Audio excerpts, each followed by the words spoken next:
El enésimo plan. Maduro activa operativo cívico-militar ante amenazas del mercenario estadounidense que posee el ejército más grande del mundo. Por robarse el avión de Nicolás Maduro, orden de captura contra el presidente de Argentina desata escándalo internacional. Todos contra el fraude. Oposición venezolana agota la vía administrativa contra la sentencia electoral del Tribunal Supremo de Justicia. Jueves 19 de septiembre del año 2024, amigos, bienvenidos sean todos a la emisión matutina de Noticias Impacto Venezuela. Antes de revisar las informaciones destacadas, los invitamos a suscribirse a nuestro canal de YouTube, activar las notificaciones, compartir y por supuesto comentar. Ahora sí, comenzamos. En la frontera con Colombia, fuerzas militares y policiales iniciaron operaciones de entrenamiento para neutralizar el ingreso de mercenarios al país. Esto ante la supuesta amenaza de intervención por parte de los Estados Unidos, tal y como lo han venido denunciando diversos personeros del gobierno de Nicolás Maduro. Marine Glot con los detalles. Amigos de Impacto Venezuela, y así las fuerzas públicas se preparan en la frontera con Colombia para una eventual intervención extranjera. Indicaron las autoridades que alguna fuerza externa será inevitable que ingrese al país, pero no saldrá jamás. ¡Leales siempre! ¡Que nunca! ¡Que viva la patria! ¡Que viva! El ejercicio cívico-militar se extenderá hasta finales de mes y consta de operaciones terrestres, marítimas y aéreas. Este entrenamiento busca fortalecer la capacidad de respuesta ante un ataque extranjero. Todo aquel que atente contra la soberanía será neutralizado, según las fuerzas públicas. Nosotros estamos haciendo suposiciones. Los organismos de inteligencia harán su trabajo propio y antes que se presente una eventualidad o un escenario X, ya sobre esas suposiciones ya nosotros hemos entrenado. Y de ese modo vamos a ir perfeccionando el trabajo, la cohesión, porque de acuerdo al artículo 326 de la Constitución, es corresponsabilidad de todos los ciudadanos que viven en este territorio defender la patria. Los milicianos están al frente de la operación. Las amenazas latentes son intervención extranjera y Eric Prince, el mercenario que se ha hecho viral. Las autoridades policiales denuncian lo que sería la tercerización de la guerra a través del mencionado sujeto por parte de Estados Unidos. Porque la defensa del territorio ya no es solo tarea exclusiva del ejército o de la guardia, es del pueblo en armas. Estamos siendo producto de un asedio por parte de los Estados Unidos e incluso de fuerzas mercenarias, quien no han dudado en hablar alegremente del asesinato del presidente Nicolás Maduro. El ejercicio simuló un ataque mercenario.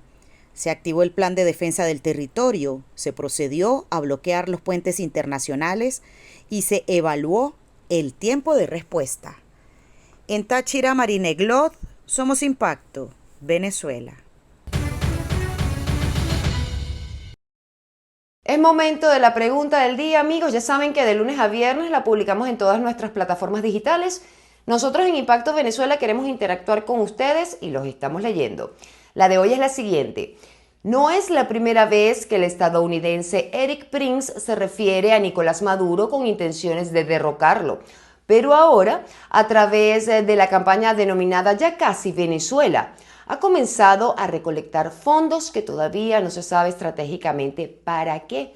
Pero la respuesta del gobierno venezolano ha sido reforzar la seguridad fronteriza. Entonces, ¿qué esperas de este escenario que denuncia Maduro sobre mercenarios? El fiscal general de Venezuela, Tarek William Saab, anunció una investigación contra el presidente argentino Javier Milei por diversos delitos, pero haciendo énfasis en el robo del avión de Entrasur, propiedad venezolana. Saab, basándose en los tratados internacionales, informó que se emitieron órdenes de captura contra Milei, contra su hermana Karina Milei, pero también contra la ministra de Seguridad de Argentina, Patricia Bullrich. Génesis Pérez nos amplía. El fiscal general de Venezuela, Tarek William Saab, anunció la apertura de una investigación contra el presidente argentino Javier Milei por varios delitos, destacando el robo del avión Emtrasur, propiedad venezolana. Saab detalló que a Milei se le imputan cargos de robo agravado, legitimación de capitales, privación ilegítima de libertad, simulación de hechos punibles e interferencia ilícita, entre otros. Además, solicitó órdenes de aprehensión contra Milei, su hermana Karina Milei y la ministra de Seguridad, Patricia Bullrich. Hemos decidido designar un fiscal especializado en materia de protección a los derechos humanos para que adelante las investigaciones correspondientes contra el presidente argentino Javier Milei y su ministra de Seguridad, Patricia Bullrich, quienes deberán responder ante la justicia por las acciones cometidas contra el pueblo argentino. Saab argumentó que estas acciones se basan en tratados internacionales y que las respectivas órdenes serán emitidas por un tribunal competente en las próximas horas. También calificó a Milei como un fascista neonazi y lo acusó de violar derechos humanos en Argentina, utilizando represión contra adultos mayores, jóvenes y niños. En tal sentido, el Ministerio Público considera, que podríamos estar en presencia de graves violaciones a los derechos humanos que podrían constituir crímenes de lesa humanidad, por lo que, inspirado en el principio de justicia universal y los catálogos de derechos humanos previstos en el derecho internacional de los derechos humanos. En respuesta, el gobierno argentino ha expresado su firme repudio a dichas órdenes de aprehensión y calificaron las acusaciones relacionadas con el supuesto robo del avión Emtrasur como infundadas e inaceptables, denunciando la medida como un intento de intimidación política. Se espera que ambos gobiernos adopten nuevas posturas para manejar este delicado escenario en el que las acusaciones cruzadas y las tensiones diplomáticas podrían redefinir la dinámica entre dos naciones históricamente ligadas por la cooperación regional. La República Argentina repudia las órdenes de aprehensión dictadas por el fiscal general de la República Bolivariana de Venezuela contra el señor presidente de la Nación, Javier Milei, la secretaria general de la Presidencia, Karina Milei, y la ministra de Seguridad, Patricia Bullrich, a raíz del incidente del avión de la empresa Emtrasur. El gobierno argentino recuerda al régimen venezolano que en la República Argentina impera la división de poderes y la independencia de los jueces, algo que lamentablemente no ocurre en Venezuela bajo el régimen de Nicolás Maduro. Fueron las palabras emitidas a través de un comunicado por el gobierno argentino. Al menos 3 recursos de revisión constitucional han sido introducidos ante el Tribunal Supremo de Justicia desde el pasado mes de agosto, solicitando la nulidad absoluta de la sentencia de la Sala Electoral que convalidó el triunfo de Nicolás Maduro en las presidenciales. Esto a pesar de ser la propia oposición la que ha denunciado falta de independencia de poderes y de Estado de Derecho en nuestro país, pero que aún así consideran que deben agotar la vía administrativa en las instancias judiciales. Joan Álvarez nos cuenta más. Enrique Márquez, Antonio Ecarri y ahora César Pérez Vivas son algunos de los dirigentes de oposición que han solicitado formalmente derogar la sentencia del Tribunal Supremo de Justicia que convalidó la victoria de Nicolás Maduro tras un cuestionado peritaje a las actas sin la presencia de expertos independientes o testigos electorales, viciado de nulidad absoluta por haber usurpado las funciones del Consejo Nacional Electoral, entre otras irregularidades. El acta de totalización no puede salir de la nada, tiene que ser la suma de todas las actas. Y hasta esta fecha que estamos hablando, hasta este momento, todavía el Consejo Nacional Electoral no ha presentado el expediente administrativo que contiene su acta de proclamación y por lo tanto está viciado en nulidad absoluta ese acto y está viciado en nulidad absoluta la proclamación de Nicolás Maduro como presidente. Pérez Vivas, cercano al círculo político de María Corina Machado y Edmundo González Urrutia, acudió a la Sala Constitucional del Tribunal Supremo de Justicia con la demanda que fue recibida por Secretaría, en la que alegan que la máxima instancia de justicia del país cometió un fraude procesal con la verificación de la totalización de las actas, competencia exclusiva del Consejo Nacional Electoral, que aún no ha publicado los resultados desglosados como le ordenó la cuestionada sentencia. para que se restituya la situación de fraude que se ha cometido en Venezuela, porque las cosas hay que llamarlas por su nombre.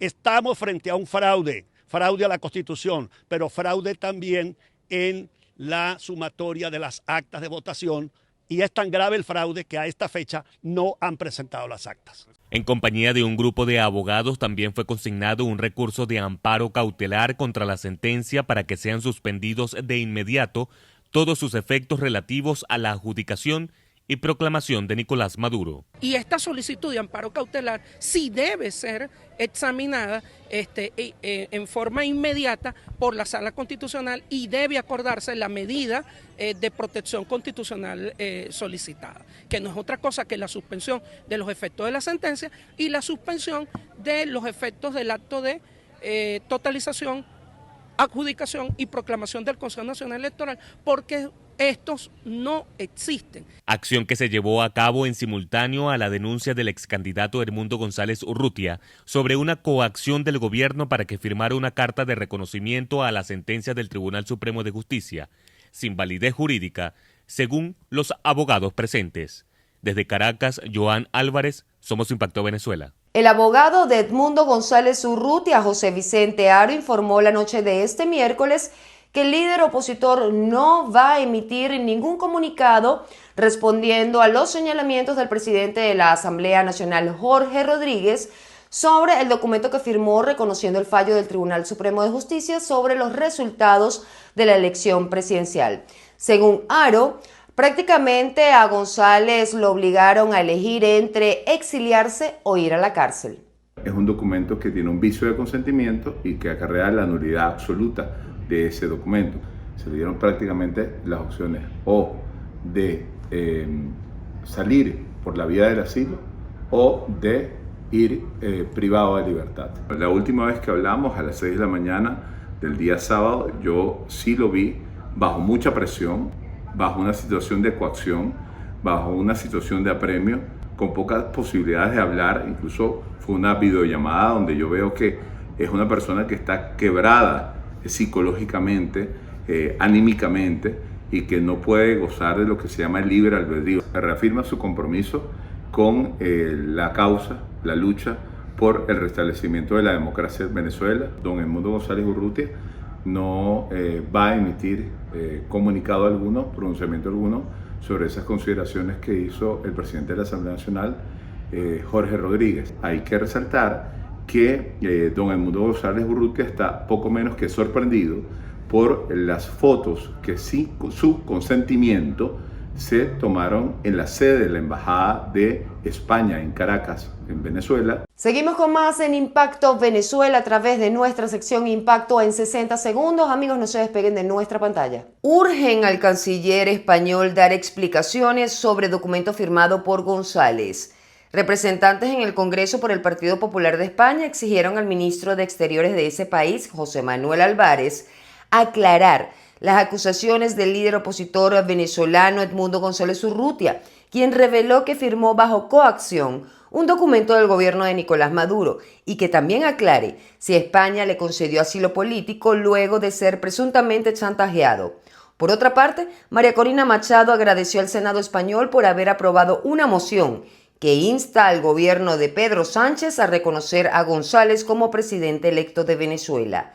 En otras noticias, flujo migratorio por el Darién reporta aumento de mujeres y niños.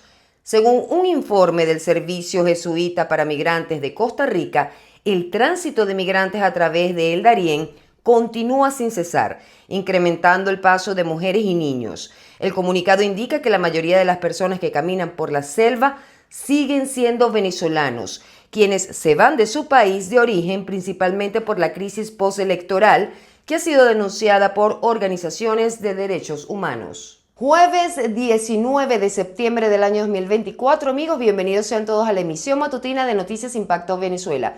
Antes de revisar las informaciones destacadas, los invitamos a suscribirse a nuestro canal de YouTube, activar las notificaciones, compartir y por supuesto comentar. Ahora sí, comenzamos.